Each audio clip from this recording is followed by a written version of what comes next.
Well, hello, everybody. Wednesday evening. It is September. I can't believe it's September already. It's been blazing hot, and it is now the 4th of September. We're past Labor Day.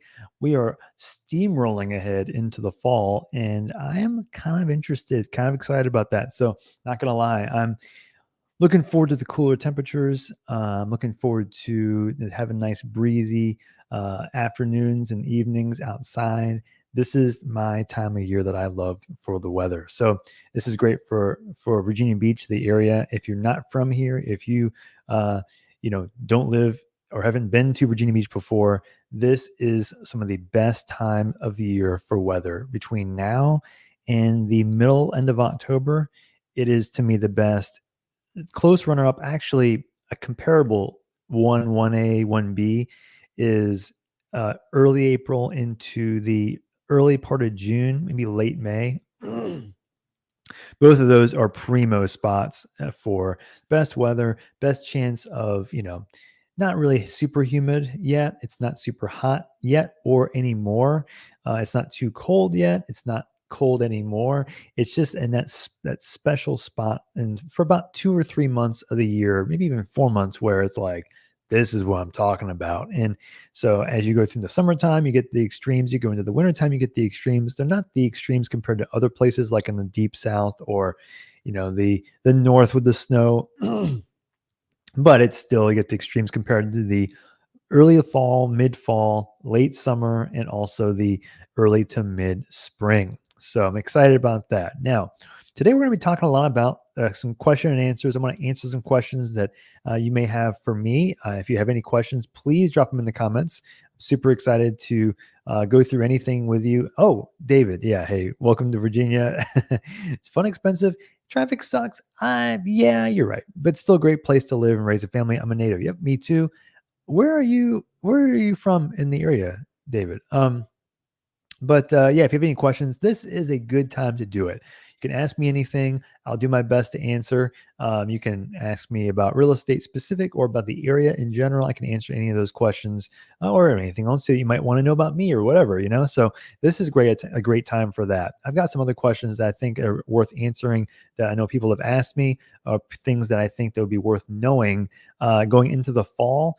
Main things would be about where I think would be good places to look to move, spots I think that are more up and coming that aren't being talked about too much yet, and also fall in market situations that I'm still I think there's some changes that are happening, and I want you to be ready for that and kind of help prepare you for what to do about it. So if you have any questions, number one, of course, but also where are you watching from? Drop your comment below. Tell me where you're watching from. I'm curious to know if you're in the area, if you're in the United States, West Coast, North, South, in a different country. All that is well within normal. So we've had people from all over the world watch, and I love it. So drop a comment or I noticed that if you can't sign in, I don't think you can comment, and I'm not sure if that is the case or not. So if you can't, let me know. I need to figure out how to I guess you can't let me know. That's the problem. But I guess one thing I'd say, if you're not signed into your account on YouTube, I don't think you can make comments. And I just learned that, I believe, is part of a thing there. So I need to figure all that out and how to make it more possible for people to comment. If I had to relocate to Virginia Beach, I'd pick Pungo. Okay. Yeah. I'm not as big a fan personally compared to like the middle of the town. I get the positives of it. It's so far in the corner to me. I would really feel like I'm detached. And that's why I like being in the middle of Virginia Beach personally. But that sounds great because one of my best friends lives in Pungo. I get it. So let's go start with some market questions that I think are important now, because we're going into a time of year, and I mentioned this before, sort of, where we're going into the fall time where, generally speaking, the prices start dropping. And I say dropping, it's a cyclical thing, right? It's not like the market is crashing, but you still see some changes in asking prices, changes in the median sales prices. I'm going to show you what I'm talking about with the median sales prices, showing the stats of, this is August, and this is going to change as we go into September. This is August stats. This is $435,000 is the median sales price in Virginia Beach for a single family house. Now you see the number has dropped from from in May closing times. That was 468,000. So we're down like 7-8%. Now, that does not mean your house is worth 7-8% less. A lot of factors in here that change how important or how much you can sell your house for in different times of the year. But generally speaking, what often happens is different types of houses sell in different times of the year. So these is the median sales price is more of it's the middle, right? The middle of all the houses that have sold. So it's not an exact number, but you can always expect, see the cyclical up and down. We're in that time where we're starting to drop the median sales price. Okay.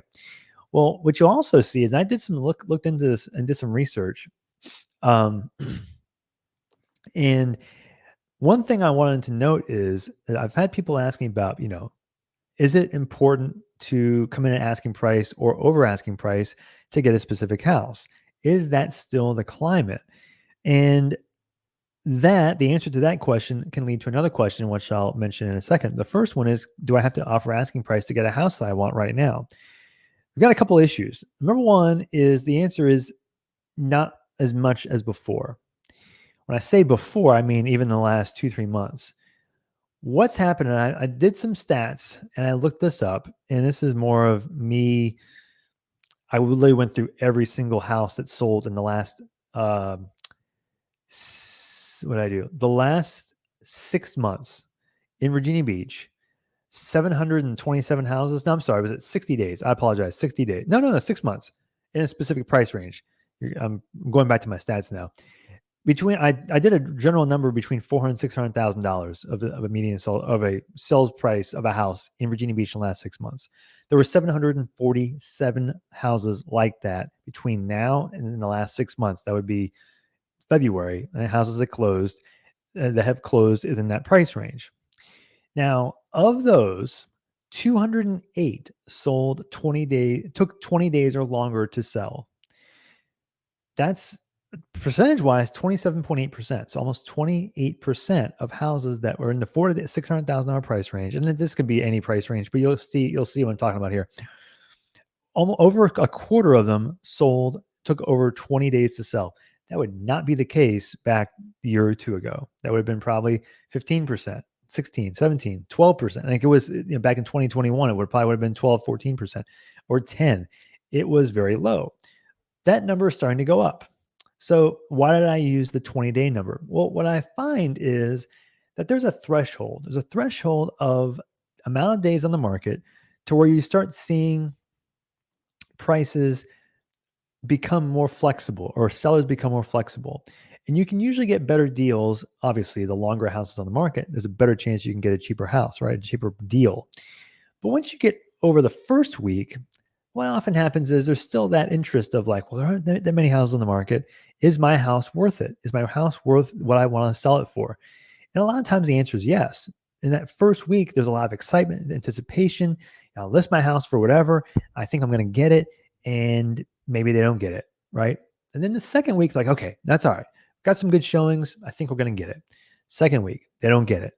Now people are starting to think, okay, I may have missed it a little bit. What's off here? Well, going into the third week, that's when people start getting a little shaky about, okay, I need to make some decisions about what to expect with my sales price. Now, there can be people that will sit on the market for a long time and don't change their price. Now, this is not them. There could be a lot of different answers to this question, but the point is that this is a lot of the mindset of people that are selling their house and also want to sell pretty quickly. Like, hey, we got to get this going. 2 weeks goes into 3, then things start changing a little bit.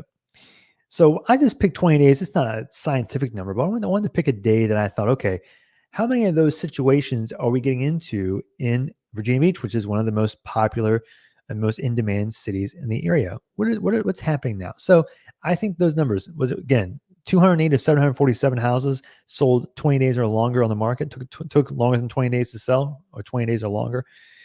That's trending up. Now, we're also going to the fall. That's a thing. That's a real thing. Well, let's go to month supply of inventory in Virginia Beach. Well, that number is 1.6. Again, that's the amount of months it would take to sell through the available inventory at the current sales rate. That's bumping up. So it was down to like 1.2, 1.2 in the early spring or mid spring.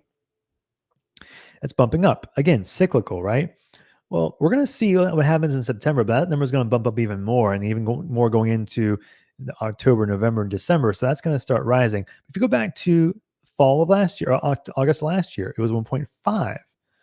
Go to 2 years ago, it was 1.2. 2021, it was 0.9, excuse me. So year over year since 2020, it's been increasing up, right? And we're finally getting to the point to where rates are still high. They're starting to drop, but there still is not a lot of supply in the market relative to back before 2020, 2019. But we're starting to see it increase. But that's not a great sign for buyers from the standpoint of a majority of houses are still selling pretty quickly, right? So when I say that 27% of houses that were on the market took 20 days or longer to sell, that means that still over 70% sold in less than 20 days. And of those, maybe probably, 60, 70% of those probably sold in the first week and a half, 2 weeks. So we're still trending pretty competitive, right? But the longer a house is on the market, the better chance you can get a deal, right? The better chance you can get a drop in price off of what they're asking. Well, then what I started looking at that. I said, okay, well, how many of those houses of the 747 that were in the last 6 months, how many of those went over asking price? The answer is, well, okay, let me start over. Start over. Of the 208, so I probably should have done a graph. Of the 208 houses that sold and took 20 days or longer, of those, 50 of them sold over asking price. So they lasted for 3 or more weeks, but they still sold over asking price. That's almost 25% sold over asking price. Now, why is that? Well, sometimes it's because people want closing costs rolled into their loan, and they'll see a house is 500,000. Maybe their closing costs are 15,000, 10,000, and they want to ask for 10 or 12 or 15. They try and roll it in, and then of course the sales price increases. But really, when it comes down to it, is they're getting financed closing costs. Okay, so that could be part of it, or you'll still see some that randomly just get bumped up, and the demand still is there, because all it takes is a couple of people to make demand go up. And I've seen it so many times where a house is sitting in the market, and all of a sudden it's like, what happened? Why is everybody wants this house all of a sudden? And there's no real explanation for it. You get 2 or 3 offers, and there you go. So that still happens. So that's why I was going to say is, number one is there's still 50 houses sat on the market for 3 weeks or longer and still sold over asking price. That's one. Of those, though, a majority were $10,000 or less. So it's very uncommon for houses, let's just say in the 400 to 600 price range, just as an example, to go over, a couple of percent over asking price. So point is, number one is, even if houses sell in the market, good chance you're not going to have to go over asking price in that circumstance. But if it is on the market for, let's say a day or 2 days, 3 days, that can still require multiple offers strategies. Be ready for that. And I've seen them. I've seen some of these houses will still go 10, 20, 30, 40, $50,000 over asking price. And why is that? The reason is because with that number, that 1.6% number, that number still tells us that there aren't many houses on the market. So if a house is the market that people want, most assure you that it will be in high demand. And again, back to like, hey, if you want the house, you got to get it. And it's not always just value at that point. It's, do I want to live in that house? So it's still something worth keeping in mind for that reason. Okay. So then the next question is, well, okay, going back to first question was, do I have to offer over asking price anymore? The answer is yes, sometimes, but not all the time. There are houses that will be sitting, and people will be testing the limits to see how high they can go, because they'll look at the comps of houses that are sold in May and June, and they'll say, well, those are relatively solid comparable sales, and I'll try and do this same thing in September. And sometimes it works, and sometimes it doesn't, and it depends on the house, it depends on location, all the time. And so people will try, they'll test their limits, and the limits will will be demonstrated by what the market says. And so, do you have to offer asking price over asking price? Sometimes, but not as many as before. Next question is, well, can I lowball? Well, yes, you can. You can do anything really, I guess, if you wanted to, but you can. How you do that is, I'd say, a case by case basis, in my opinion. So lowballing can mean a lot of different things. If a house has been sitting for 6 months and it's $500,000, good chance that it won't sell for $500,000. It's going to sell for less than that. Well, they might be more very motivated. You might offer 425 and get it. Who knows? Chances are it won't happen. Chances are it would be more like 450, 460, 470, something like that. It depends on the house and depends on how long it's been on the market, on so many different factors. My point is not to pigeonhole you into one strategy. There are too many strategies to make a lower offer and get it accepted, right?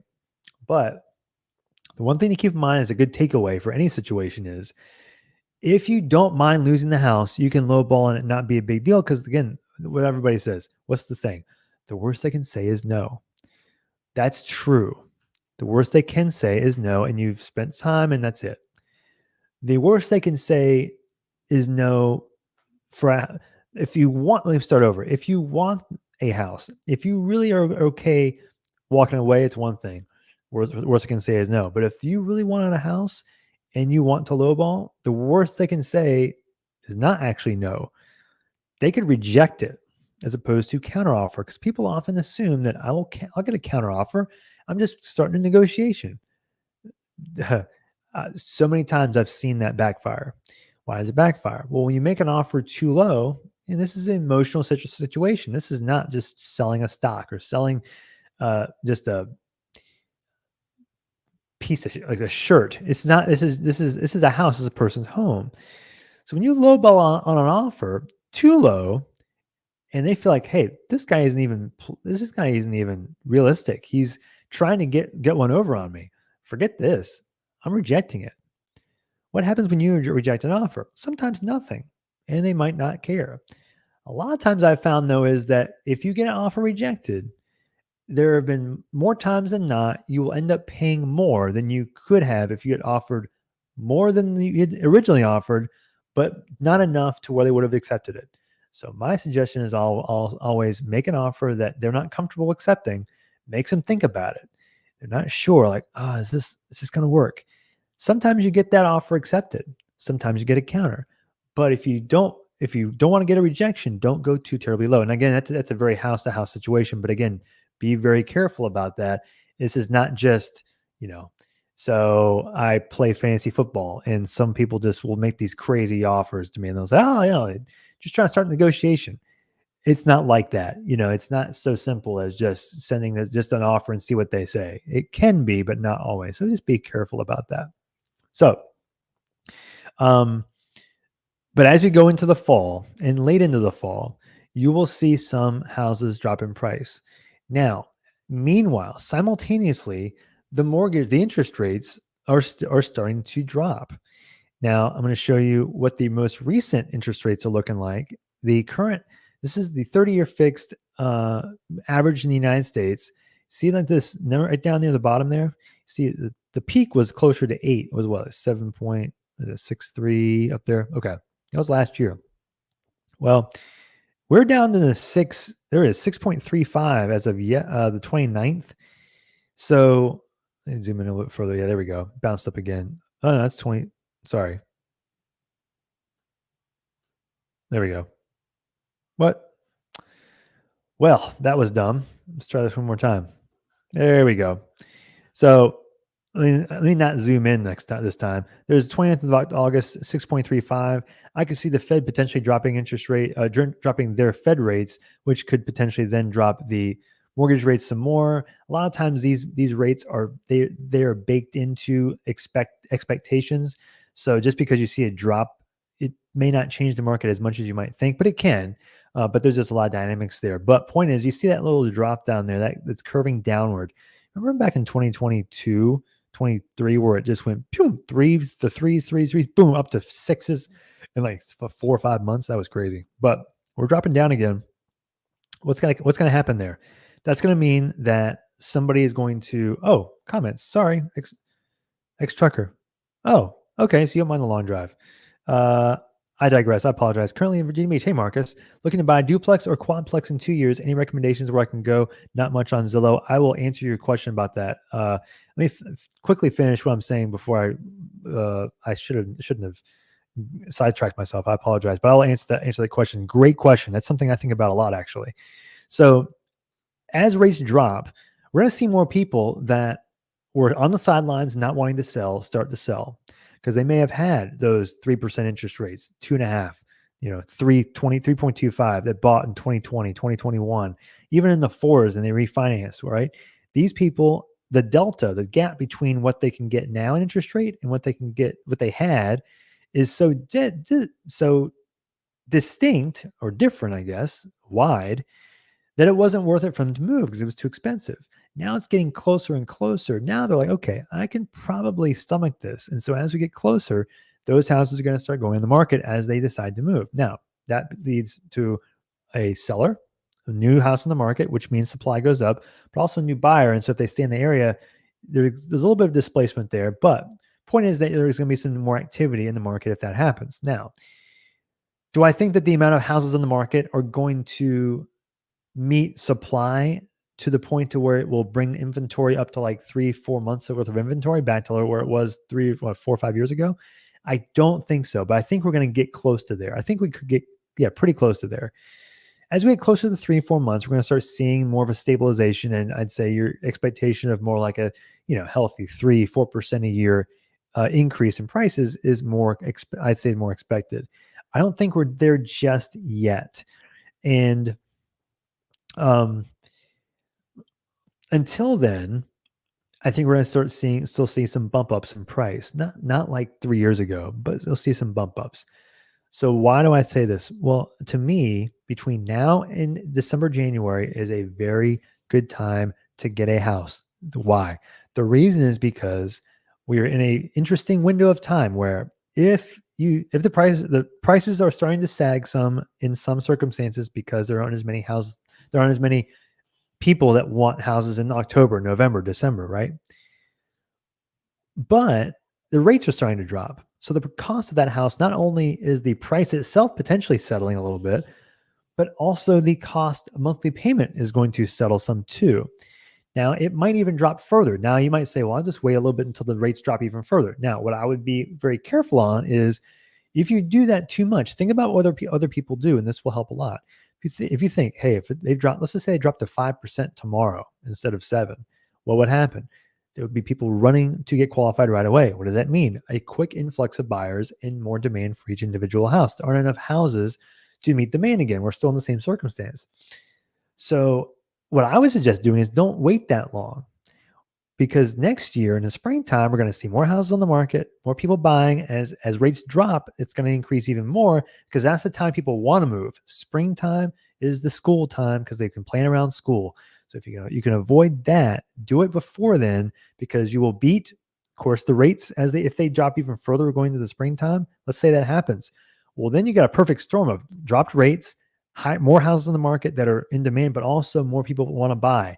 So you'll find that you're going to, I think you'll see a bump in price again with the lower rates. So why not get now-ish between now and November, December? If rates drops in the sixes, low sixes, you get something pretty low. I mean, you can get some good, relatively decent pricing here. Get that. And if it drops low enough, you can refinance. I'm not saying refinancing is cheap. It's still expensive. It still costs money. But that's the one part you're playing. You're playing the game of like, is it worth it to, wait and see, like get the house and then wait and see if it refinance? Make sure it's worth it for you now. And because again, it's like, if it doesn't drop, then you need to make sure you're happy with where you're at, where you're owning, where you live. But again, my point is that if you got to buy in the next few months, I'd take the chance more on the interest rate than I would on where the house is or the house timing, because of how many people want to buy if the rates drop in the next few months. So then you say, well, of course, Sam, of course you want to say buy now. Actually, if you've watched me in the last 4 years, you know that I don't always say that. And I always say it's about personal situation. What is good for you and your family? because the house is not just a deal. It's not just a price. It's not just the numbers about it. It's where you live, and you have to enjoy where you live and what the whole situation, the whole circumstances are, right? So I do think between now and the end of the year, it's a great time if you want the potential for not just a deal like, hey, I got a price drop, but maybe even a house that you love that would sell in the first day or 2 or 3 days, but it might not go as high as it would have maybe in the springtime. So just keep that in mind. Now, let me answer your questions. A couple questions, and then I'll go to some spots that I think are worth looking at as we go into the next few months, some speculation spots. So Marcus, to answer your question, okay. The question number one is, do you want to live? So question is, do I want to buy, I'm looking to buy a duplex or quadplex in 2 years. Okay. Do you want to live there, or do you want it to be a rental and strictly a rental? The reason I say that is because the locations of a lot of rentals or duplexes or quadplexes may not be in places you might want to move to. They might be, but it just depends. And the types of areas, types of houses, they're different than, like, for example, you can get duplexes in Ghent, for example, making this up. You can, I'm just saying as an example, but the houses are older, right? Houses built 1920s, for example. But you can also, you can't get duplexes in courthouse estates or like a new 1995, or not new 95, a new brand new neighborhood or 20-year-old neighborhood. The types of houses that are that most of types of duplexes or quadplexes, they're mostly going to be in areas that are older, 20s, 30s, 40s, maybe a little bit newer than that, but in that older time period. That's when more of those duplexes and quadplexes are built. So you might, depending on what your preferences are and type of area you want to move to and house you want to live in, that might affect how much how many options you'll have, because it's just straight up the type of house that you're looking for is a certain age and general location. I'm generally a fan of a lot of spots in North Norfolk, like Ocean View. I love Ocean View for that type of house, quadplex, triplex, duplex. There's some good spots in there for, I'd say, again, you're seeing prices increase, but near water and duplexes, I think that's still, there's some prime real estate there. Hey, Sam, it's kind of old, right? Yeah, it is. That's why it's also cheaper, so you kind of like, you can get the same kind of duplex over in Virginia Beach and pay probably 50% more, right? So that's the drawback or the trade-off. But I'm interested in Norfolk. Portsmouth is great for cheaper houses. I found that the demand for rentals aren't as high in Portsmouth. I think part of that's just because the commute and the industry around the Portsmouth areas is not as great to me as Norfolk or Virginia Beach or Chesapeake. I'd focus on Norfolk personally. Park Place has some good spots closer to down by the low 20s streets, as you get to see some development going on down there, restaurants and coffee shops and all that, and over closer to Colonial Place in the north side of Park Place. The upper 30 streets, I like that area. Lambert's Point has some places over. I should show you the map. Let's go to show you one specific spot. And there. So there is Norfolk. There's the, Park Place, the 20s I'm talking about, Colonial Place up here, all around through here. Lambert's Point's over here. They're building some new stuff some new shopping over in this area called the Rail Yard, which is, I'd say it's a pretty nice spot. It used to be this old rundown, like I said, kind of a rail yard area. But this area here, Lambert's Point near ODU, good for duplexes and quadplexes. There are a few in there from spots that can work well. And you can rent out to college kids because you're right close to ODU, and rent per room, that kind of thing. I think that's a good spot. Those are probably the two I'd consider a lot. You can find some in Hampton, Newport News also. I think Hampton, I'm a decent fan of Hampton's potential growth also because of the tunnel being expanded. So I'd check out Hampton if you're looking for even a little bit cheaper as well. So hope that answers your question. Look on Redfin also. Yeah, true. Yeah, I'm a big Redfin fan. Zillow just doesn't tell you stuff that you want to know, right? I have any idea they do, but they don't say when a house goes under contract. It really bothers me. Lived here previously and rented off 13 in Diamond Springs. Okay, got it. Know exactly where you are. But this time we'll be moving back to buy in the next 4 to 5 months, 350 to 400. Ideally, a ranch with some land for dogs to run. Any ideas? Yeah. So number one's going to be depending on what school district you want to live in. That's number one. That's a very in-demand price range. So if you want land, the size is going to drastically affect this too. School district and land size. If we're talking acreage, I really think, the further in the outskirts you go, the better. Or places like Deep Creek South gives you the best chance. I shouldn't say Deep Creek South, over closer to Moses Grandy, over closer to George Washington Highway, going further north up closer to Shell Road, North Deep Creek, I should probably say, instead of south. I apologize. Anything over through here, Gallberry Road, you find some spots that kind of cut off the main road. You might find some good deals there. Also depends on the size of house you're looking for. So that's really going to be there'll be some trade-offs for what you want. The ranch, if it's like 1,400 square feet, you can trade the size of house and get maybe a little bit more land. If it's like a half an acre, I still think those areas in Deep Creek would probably work well. But you can also consider places even into other parts of South Chesapeake, maybe. But it's going to be like a tiny house kind of situation, because once you get into like the South Park, Great Bridge, Grassfield, Hickory, you're paying for the land. So, I mean, 350, 400 doesn't get you too much. I mean, get you a nice townhouse. I mean, yeah, more than that, but I mean, nothing too crazy. I would also consider Suffolk. I'm always a big fan of Suffolk if you want more space. You'll find some options there. Generally, again, the older houses will have more land. As you get newer, that's one of the ways they can get, maybe a nicer house. Newer house is you're giving up some land size. So don't expect big pieces of land and the type of house you're looking for, ranch size and new, for 350 to 400. Another reason too is that with newer houses, most of them aren't ranches. There are very few that are ranches. And so they decide, well, we can just keep building up and get more house, sell for more. It was always worth it for the builder. So you don't see too many ranches for that reason. One of those reasons, more custom styles. But anyway, I would consider Suffolk as well for that. And in little nooks and crannies in Norfolk, I mean, believe it or not, there are some spots that may have some decent yard size.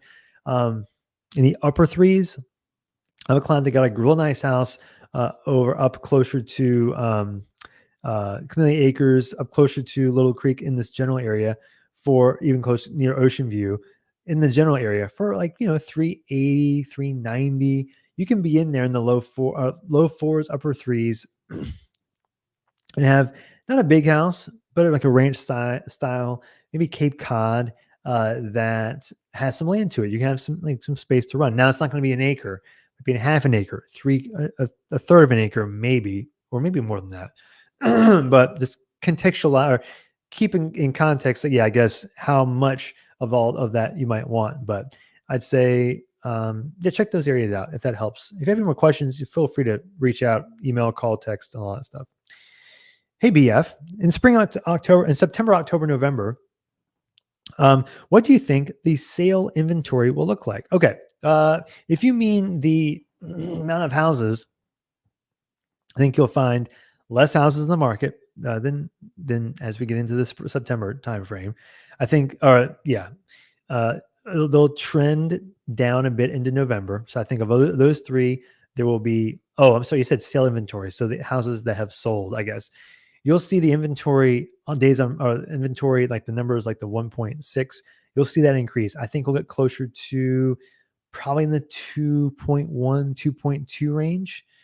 As we get into the winter time is what I'm thinking. I think it'll creep up from there, 1.7, 1.8 in September, October. We'll see what September says. It's 1.6 in August. I bet you it's 1.8 or so actually in September. So I think by the time we get to the end of the year, it's going to be in the low, like 2.1, 2.2 is what I'm thinking. So not super high, but I still think we'll see what happens. The stats for September will come out in the next few days. We'll see what they look like. Courthouse Newport News. For duplexes, you could even close to there, possibly, possibly in the numbered streets over there in that area. That's possible if you want duplexes or quads. Used to live there. Okay, yeah, nice. All right. Thumbs up. Great. Ring the bell. Notification. I think you're telling me to to like and subscribe and hit the bell to be notified. And if you're telling that to people here, I appreciate that because I don't tell people to subscribe. You can subscribe. I love it when people subscribe and hit the bell so you can be notified whenever videos come up. But you know when I do videos, it's every Wednesday. I've done this for 5 years, 5.5 years, almost 6 years. What am I talking about? Anyway, hey, when's the new tunnel going to be completed? Never. No, I think it's going to be I think it's 2029, I believe. No. 27, I believe it's 2027. But, these things get pushed back. I think, if I'm being realistic, add another year to that, maybe a little bit more than that. So if it's 2027, I think 2028, we're probably still talking 3 to 4 years. It's a big undertaking, and I big respect for those that are working on it. It's going to be very exciting though when it's done. The lanes going to more lanes, and also the taller tunnels, which is going to eliminate the need for all these trucks that drive through the signs that say that the trucks can only be a certain height. They get stopped and have to be turned around and go through the Monitor Merrimack instead of the Hampton Roads Bridge Tunnel. And what does it do? It stops traffic. Super irritating, and no one knows why there's so much traffic. And one of the big reasons is because of those trucks that just blow through the signs that say "Don't go through." Anyway, her late winter, early spring. This year? No, not this year. Not this year. Are we talking about the same thing? Man, I mean, maybe I'm under a rock, or maybe I woke up. That's just a phase. Oh yeah. Okay, yeah, okay, just that phase. Sorry, that could make sense. That makes sense. So yeah, it's kind of happen in phases, and so I was thinking the entirety of the entire thing would probably. I think we're talking 2027, 28. So once that happens again, I think Hampton could become a possible pop for some value. Don't wait until that happens though, because that's when everybody starts doing it. Do it before then. I wouldn't do it now yet. I mean, you could, but I mean, maybe that sweet spot could be 2025, 26 for that kind of value. Until people start thinking about it and like, oh, I should probably get something in Hampton. Yep. Okay. So next question: where are the best deals? All right. Where are the best deals? Well, it could be anywhere. Number one, there's no wrong location for that, but there are some spots that I'm considering that I think are worth mentioning that I don't think people are considering enough yet. And as soon as people do, it's going to potentially affect the demand of the area. Okay. Remember when, well, maybe you didn't. I remember when the town center area didn't exist. So if you zoom in, town center right here, town center, Virginia Beach, this was nothing. I mean, it was just some office buildings, right? And Pembroke and military and Pembroke Mall. But there was nothing else around here. Town center was nothing. And around it was what? Aragona, Pembroke Meadows, Thalia, going down towards Columbus Station, condos, going over here, Columbia, what am I talking about? Oh, Larkspur down here. There is one neighborhood I'm missing that's in the 300 price range right here. What's the name of this place? Oh, I can't remember. Anyway, I should just drop a pin just as an example, but I don't even know why I'm showing you this. These single family houses right in here. I can't remember the name of this neighborhood. One of my best friends in high school used to live here. Anyways, so this was all when I used to hang out with my friends in this area. There was nothing here. We'd go down to there's a flea market over across near where the Walmart is, near Aragona Boulevard. I'd go there. We'd go there sometimes. We go to some strip malls. That was it. Then town center came, and all of a sudden the area was in demand. Being close to town center was a great thing. It bumped the value of the areas around it. Okay, so where are the other areas that are like this that could replicate what happened in town center, or similarly? Well, there are a few. There are some questions, some that I'm more confident in than others. One is Military Circle Mall. Well, where's Military Circle Mall? Over closer to the east side of Norfolk, right where Costco is. This area right here is Military Circle Mall. This area now is a disaster to me. There's nothing happening here. Weeds everywhere. There are some, one of my favorite Indian places, Biryani Hub, is right here, actually. But otherwise, there's some restaurants. But this is a bunch of nothing. They're going to eventually tear it down. And there's been talk about that for a couple of years. No one knows what's happening with this place. There was talk that the city was going to put an arena here. That seems like it's not going to happen. No one knows what's going to happen here. So I don't really have, of all the places that I could see potential growth that kind of come out of nowhere, this is the one that I'm not sure will happen. I'm the least confident in. And the areas around it are just kind of weird too. So I don't know. Could it happen? Yes. Could it turn into something? Yes. When? I have no idea. But I think it eventually could. Just I wouldn't hold my breath. Okay, so that's number one. Well, you're like, okay, that wasn't a good spot, Sam. No, okay, I got you. Scope and MacArthur Center. Okay, now we're going to get into something interesting. Now, so there's Scope. What's Scope? Scope is the arena that's in Norfolk, because so for a long time there was a chance of Norfolk maybe adding an arena like the one in Military Circle. The chance of it. It seems like the focus has gone from that to renovating what we already have, specifically Scope. They're potentially doing a big renovation in Scope. Well, that's good. That's number one. But next to that is also MacArthur Center Mall. This was the flagship mall in the area. It's a shame of how rough, just not rough. What's the word? Desolate, I guess it is now. Just not many stores in here. This was the place to be in the 90s, man. And it's a shame. So there's not much here, right? Oh, this is not a good example, but it's just a picture. But inside it's man, I went down there during Christmas and it was so quiet. This is going to potentially turn into a big like mixed use area, apartments, shopping, a whole new renovated area that's more current and modern, which I think, as you've seen the area get affected in one way because MacArthur Center is still here, this change is going to, I think, boost a little bit the demand of areas around it. Now, that being said, one of the benefits of the area near MacArthur Center is that I feel like a lot of the neighborhoods, even like Freemason, for example, and Ghent, support themselves outside of whatever happens with MacArthur Center Mall. But with this changes, when this happens, you can see some bumps even in the areas around here, like the Rotunda. That's a spot that I think will be a nice little boost if MacArthur Center does change, which I think it eventually will. Okay, fine. That's not that. Whatever, Sam. Why are you telling us about that? Okay, well, it's still helpful. Just hold your horses. Now, we're going to go into another one that people don't think about much, is Chesapeake Square Mall. Now, I used to call this, I kind of still do, Greenbrier Light, because it's not as populated. It's not as busy as the Greenbrier area, but you still find some similarities because the same types of big box stores, same type of mall to Greenbrier Mall. But Chesapeake Square Mall is getting pretty old too. It's losing its luster. And well, what happens there? Well, I think, and I don't have this confirmed yet, I've heard rumblings that this is going to be turned into a whole new type of shopping area, completely different than what's here now, revitalizing the Chesapeake Square Mall area. If that happens, there is some new construction over to the west. Worth Construction's got some new houses over here. Where is it? Over here. Jolliffe Landing, some neighborhoods around close to Lowe's. If this Chesapeake Square Mall gets renovated and the area gets revitalized, this is going to boost, I think, Western Branch in general, because one of the issues that people have with Western Branch is that shopping just wasn't as good.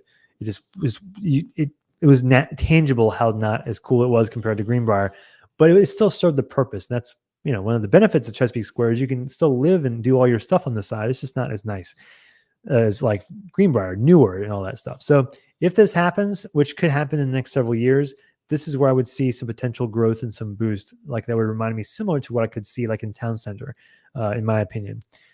So that's the next one. Next is Greenbrier Mall. Well, this is the one that I think of all. You see me see a lot of malls. The reason is because the malls are the places that are the most ripe for change. They were the focus 30 years ago. Now no one cares about them. But this is where you're going to start seeing, I think, of all the places, Greenbrier Mall. So, because you're like, okay, well, they could they could renovate it and make it into some, I don't know, a bunch of office space. They could. I have a hard time thinking that they will with Greenbrier Mall. And the reason is because it's such a shopping center area for people in Chesapeake. And Greenbrier Mall was like a focal point of that. And they just did Summit Point, which is over off of Volvo right here. That's an awesome like town center-ish smaller version of that. They're going to start doing some other things. Chesapeake, I think Chesapeake's got some, I think they've got some town hall meetings um, potentially is coming up to talk about what's going to happen or potential ideas for Greenbrier Mall. I think, don't quote me on that, but I think that's happening. But the city is focusing on revitalizing these spots like Greenbrier Mall.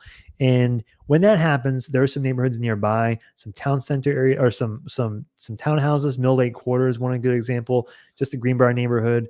Bayberry Lake was back here. Some other townhouses back here. Yeah, there's a couple other like single family neighborhoods back here. Logan's Mills back here. So all these would get a boost. And even anything close to Greenbrier, I think would get a boost. Even the larger neighborhoods or the higher price neighborhoods like Emerald Greens. That's awesome neighborhood over off of Greenbrier Country Club. So there's some spots like that that I think will get a boost. If you're close to Greenbrier Mall, I think this is going to be a spot that gets a revitalized kind of a push in the right direction and some potential value there for houses in and around Greenbrier Mall. Now, when could still be some time, but we'll see. But again, I think speculatively, you're already in an area that's cool anyway in Greenbrier, in my opinion. Then it's just, to me, it could only get better. I think they're going to make it a focal point to make Greenbrier as nice as it could possibly be. So, oh yeah, 2 lanes. Yeah, 2 lanes on the tunnel, eastbound anyway. Yeah, well, I think they're going to do both. I think they're going to expand both sides. I thought. Well, anyways, Cody, moving back, the wife got a job at new VA. Okay, nice. Going to Chesapeake Regional Hospital. Okay, so I was thinking VB or Chesapeake for a house. Okay, that makes sense. I would consider Chesapeake if you want some extra space. But again, if you have questions, let me know about that. But it depends on size of house is a big deal. And ranch style houses, there are more houses ranch style, I think, in Virginia Beach has, I think, more, but they're just more houses, I think, in the same area as opposed to Chesapeake. But you can get both in Chesapeake or Virginia. You can get both. Both cities can have ranch style houses, but also they might depend on, if you want the land and the location, you may have to give up some condition as well to stay under 4, if that makes sense. And it might be, depending on how much of a hard number that 400 number is, it might affect things. Will that raise property value in Newport News and Hampton? If the tunnel is what you're asking, I think yes. I think part of the reason why you see more of a disparity between, or the difference between in prices, is that not as many people are willing to live on one side and drive to the other, and there's less commerce and less businesses, in Newport News and Hampton as opposed to Virginia Beach and Norfolk. Sorry, something in my eye. So if they've got to work in Virginia Beach and Norfolk or Chesapeake, they'll live on that side, preferably, usually, and not drive through the tunnel and go across the tunnel. I was talking to a friend of mine a couple days ago, about this exact thing of how, like, man, they were considering renting in Hampton. They ended up moving to Virginia Beach. Like, thank goodness, because they work in Virginia Beach. So it's like always like, man, I don't want to deal with a tunnel. So I think you'll find more people that will be willing to do that, and that's why I think the prices, I think, could increase, or the gap between prices will narrow between Virginia Beach, Norfolk, mainly Norfolk, and Hampton. I think you could compare those two most similarly, in my opinion. There's a line that goes from the Hoffler building that is getting built up. Armada Hoffler, we're talking about over in Town Center. And if so, there's the bike path that's going to be put in, and that phase is happening relatively soon. I actually did a video partly about that last week, about the bike path near Town Center, if that's what you mean. It does put into question trying to buy sometime around the new year when we do move back, or consider renting and being patient during 2025. Pay off some student loans, see what the market does. Great idea. Okay, so this is what I suggest here. I would first talk to a loan officer. A loan officer that does not try and sell you on, try and convince you to buy a house now. I like the idea of buying in this window because of specific market conditions, but maybe not specifically for your situation. Depends on what the lender might say that I trust. And the reason is because what you want to do is see how much the student loans would affect what your affordability would be between the new year and a year from then, or maybe a few months from then, whatever. See how much of a difference it's going to be. Yes, see what the market does. I'm less convinced. I'm more convinced now. I think that I don't think there are going to be enough houses. I'm still thinking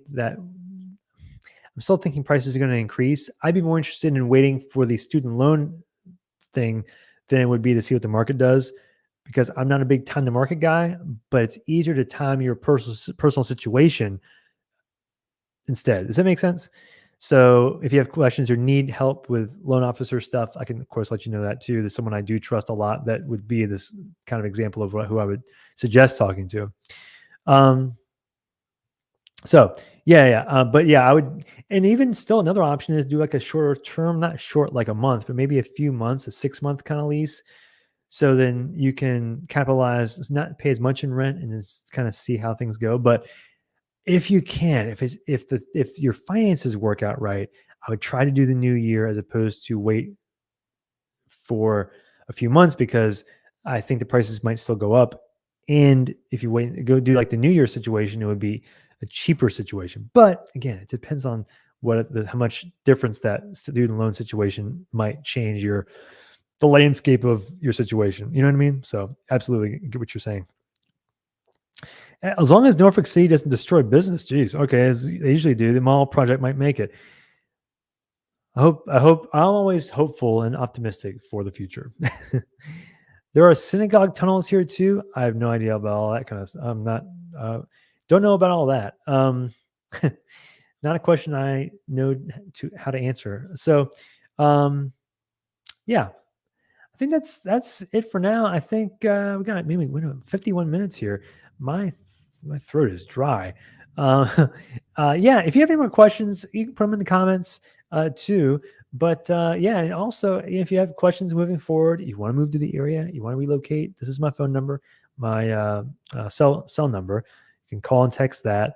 Last few weeks and going into the end of August has been so my wife and I we have our first baby, and it's been a lot. And so we're now starting to finally get into a bit more of a rhythm, I think. And so up until the last few days, it's been really challenging. And so now I think it'd be easier to get more into conversations and back into some specifics on relocating. And if you're going to be coming into the fall, let me know what time you're coming, when you're coming. I can start making some plans, do some specific plans for when you get here, so you can kind of accentuate or maximize the time that you're here if you're visiting.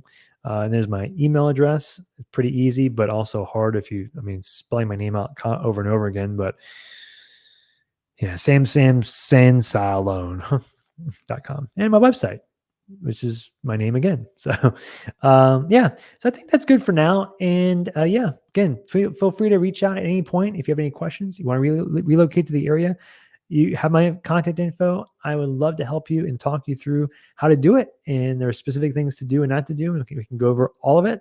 And until then, I will see you on the next video.